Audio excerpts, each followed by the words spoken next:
And when I arrived, he answered the door at this institution. And I'm like, what's he doing answering the door? And then he says, come, Pamela, you must be Pamela. And he takes me upstairs. I want to interview you. Going, what do I have to get interviewed for a yoga class? But in the course of that interview, of course, he found out a lot of things about me, that I was recently divorced, that I was working as an executive secretary. I don't know if it was that same day as the interview. I think it was that he did no, it might have been a different day. He did a little class with you, and he actually really sexually assaulted you. Yeah, that was the same day. Yeah, we went downstairs to the classroom.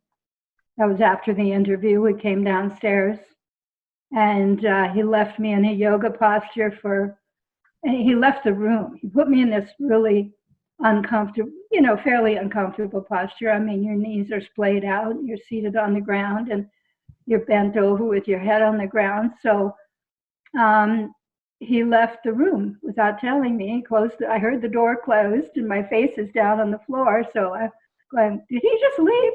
I'm trying to figure out, and I'm going through all this self-questioning and telling myself, well, the books like Autobiography of a Yogi and these books, they tell you that the teacher will test you, and he might be testing me. And so I was self-talking myself into holding, because his last words were, now stay in this position and do not move.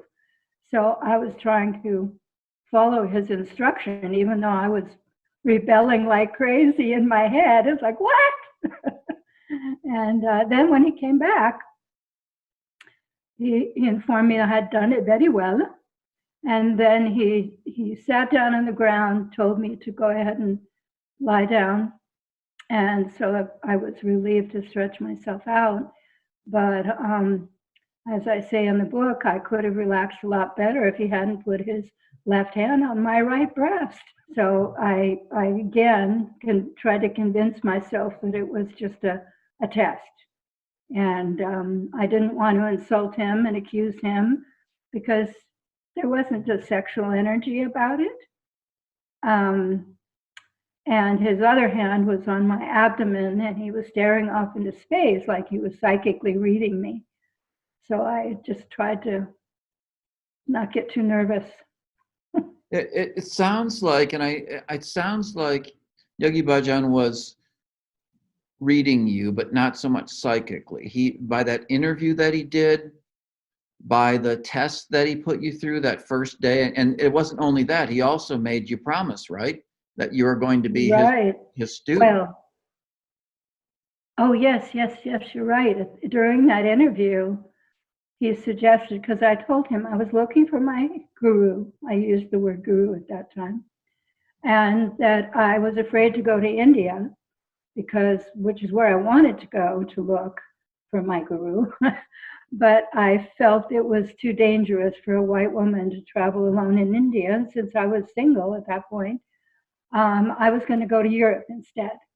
So he gave me the suggestion that that I could go to Europe, since I had already been practicing Hatha Yoga, that I could probably, go through a teacher training with him and come out with a ability to teach yoga, and I could go there and stay at various yoga ashrams in different countries in Europe, if that's, what I wanted to do. Anyway, he invited me to do that, which again surprised me.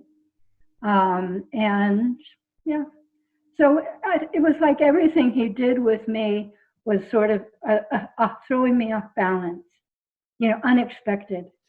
And I know that this book is about you, but Yogi Bhajan can't, disappear from this whole story. No, he's central to it, yes. And he hasn't, I mean, the impact of the book has been a lot of people saying, does this mean more about the person who we considered our teacher? So what I hear you saying right now, I just wonder, from your experience with him, the throwing off balance, the interviewing, the sort of gathering up information quickly, the sort of testing people, did you see that as really his way of getting power over people? Well, in hindsight, yes. Of course, I didn't understand. I've been through 40 years since then, so there's so much more that I've come to understand, and so much more I've come to understand even recently. But yeah, I think I think it was part of his. As I look back on him, he said and did almost nothing without having a calculation behind it. There was he was figuring things out for an end result. And what was that end result usually?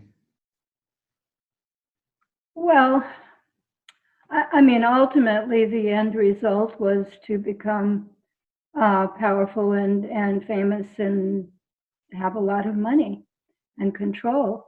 In the moment, it was to utilize people to his own goals and objectives, and to take advantage of that and to evaluate them for what